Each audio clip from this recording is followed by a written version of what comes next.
ज़रा सोचिए, आपने जॉब स्टार्ट की, सैलरी आई, पहले महीने एक्साइटमेंट में शॉपिंग, डाइन आउट और पार्टीज हो गई और मंथ के एंड में बैलेंस 200 रुपये बचा।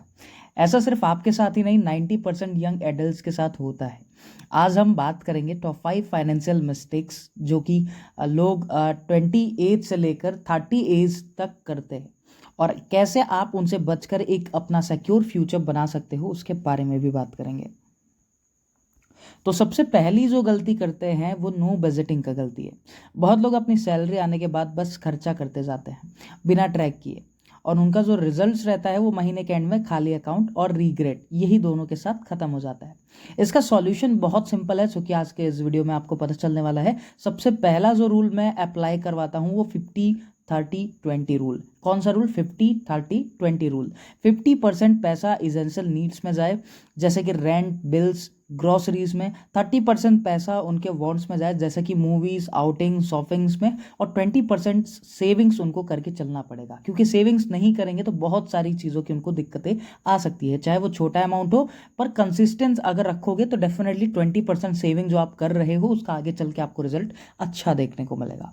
साथ ही साथ जो दूसरी गलती ये करते हैं अभी इस एज पर, यानी 20 साल से लेकर 30 साल की एज तक, जो दूसरी गलती होती है वो इमरजेंसी फंड को इग्नोर करना।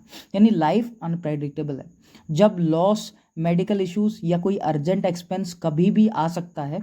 तो अगर आपके पास बैकअप नहीं होगा तो क्रेडिट कार्ड या लोन लेना पड़ता है। तो इसके वजह से लोग लूप में फंस जाते हैं। इसका सॉल्यूशन क्या है? हर महीने थोड़ा पैसा साइड रखो। जब तक 3 से 6 मंथ के एक्सपेंस फंड रेडी ना हो जाए तब तक आपको खर्चे नहीं करने इधर उधर।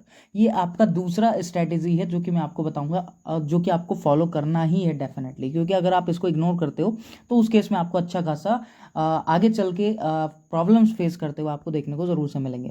तीसरा जो मिस्टेक यंग्स करते हैं, मैं आपको बताना चाहूँगा, जो उनकी तीसरी गलती होती है वो क्रेडिट कार्ड का मिस यूज़ होता है। क्रेडिट कार्ड एक पावरफुल टूल है, लेकिन अगर कंट्रोल लूज हो गया तो डेब्ट के ट्रैप में बन जाता है एक तरीके से। यानी शॉप नाउ और वरी लेटर जो उनका लोगन होता है, स्लोगन होता है, वो एटीट्यूड फाइनेंशियल डिजास्टर ला सकता है आपके लाइफ में। हर मंथ पूरा बिल पे करो, मिनिमम पेमेंट से बचो और सिर्फ ज़रूरत के लिए ही यूज़ करो। क्रेडिट कार्ड एक ऐसा डेब्ट है, अगर आप इसमें फंस जाते हो तो कभी नहीं निकल पाओगे। तो डेफिनेटली इसको आपको इग्नोर करना है।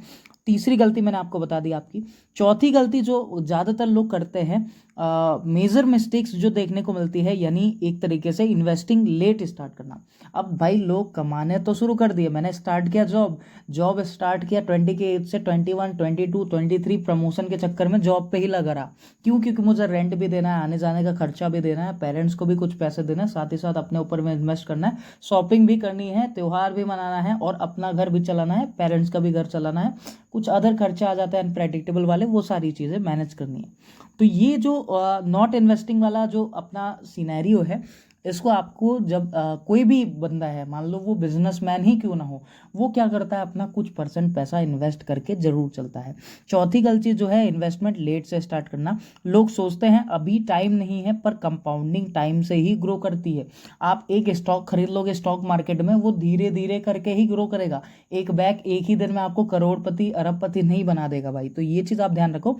अगर आपकी एज 25 साल की है, अगर आप 2,000 रुपये पर मंथ इन्वेस्ट करते हो, मान लो 12% रिटर्न ही मिलता है, तो 40 तक आप 14 लाख बना सकते हो। इमेजिन करो, आप छोटा अमाउंट, सिर्फ 2,000 रुपये अपने अमाउंट का आप डाल रहे हो, समझ लो दान कर रहे हो।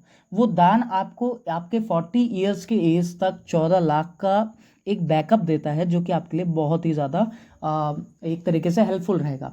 पर एक चीज़ ध्यान रखना, वो 14-12% रिटर्न मिनिमम मैं मानकर चल रहा हूँ। ज़्यादा से ज़्यादा रिटर्न जितना मिल जाए उतना ज़्यादा आपको प्रॉफिट बन जाएगा।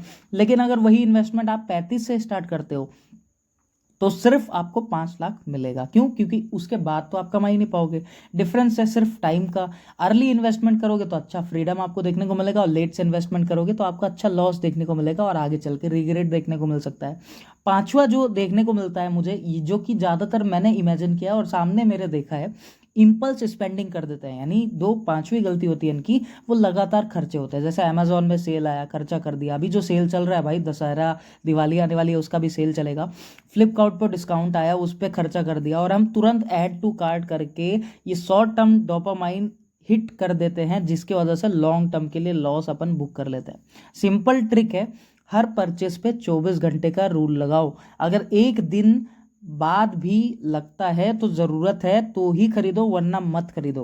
क्यों? क्योंकि अगर एक दिन में आप 10 प्रोडक्ट मंगा रहे हो, कोई मतलब का नहीं है। 10 प्रोडक्ट में 3 प्रोडक्ट ही आपके काम की होगी, एक ही प्रोडक्ट आपके काम का होगा। मानता हूं जब पैसा जेब में रहता है तो जेब गर्म रहती है, गर्म चीज़ें आप सह नहीं पाते हो और वो चीज़ें आप बाहर निकाल के अमेजोन और फ्लिपकार्ट और अदर चीज़ों में खर्चे करते हो। मानता हूँ सामान आता है, बट कई बार आपको ये चीज़ गौर करना, जब सामान आपके पास आ जाता है तो वो चीज़ आप यूज़ नहीं कर पाते हो। क्यों? क्योंकि वो एक तरीके से यूजलेस हो जाता है। क्यों? उसकी चीज़ों की आपकी ज़रूरत थी जब तक आपके पास नहीं था, जब आ गया तो उसका कोई यूज़ नहीं है। तो वही चीज़ों में इन्वेस्ट करो जब तक आपको उसकी ज़रूरत 99% ना हो, मतलब एक तरीके से एकदम ज़रूरत ही हो जाए तभी इस्तेमाल करो, उसको ऑर्डर करो और मंगाओ। बाकी अगर ज़रूरत नहीं है तो इग्नोर करो, क्योंकि इम्पल्स स्पेंडिंग करने से आपका बहुत बड़ा लॉस होगा। लास्ट में आपको कंक्लूजन देना चाहूँगा, सोच बदलो, ज़िंदगी बदलेगी आपकी डेफिनेटली। पैसा कमाना मुश्किल नहीं है, संभालना आर्ट होता है एक। यानी एक तरीके से जैसे आप बड़े हो गए, रिस्पॉन्सिबिलिटीज़ अपने पेरेंट्स की लेकर चल रहे हो, साथ ही साथ पैसे की भी रिस्पॉन्सिबिलिटीज़ आपको मिलते जाएगी। आज से अपने खर्चे ट्रैक करो, इमरजेंसी फंड्स बनाओ और इन्वेस्टमेंट शुरू करो। और याद रखो कि पैसे से ज़्यादा इंपॉर्टेंट फाइनेंशियल पीस है।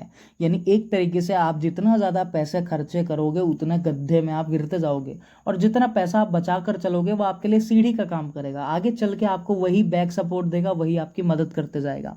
अगर आपको ये वीडियो हेल्पफुल लगी तो लाइक करो, सब्सक्राइब करो और अपने दोस्त के साथ शेयर करो, ताकि वो भी अपने फाइनेंशियल जर्नी में सही तरीके से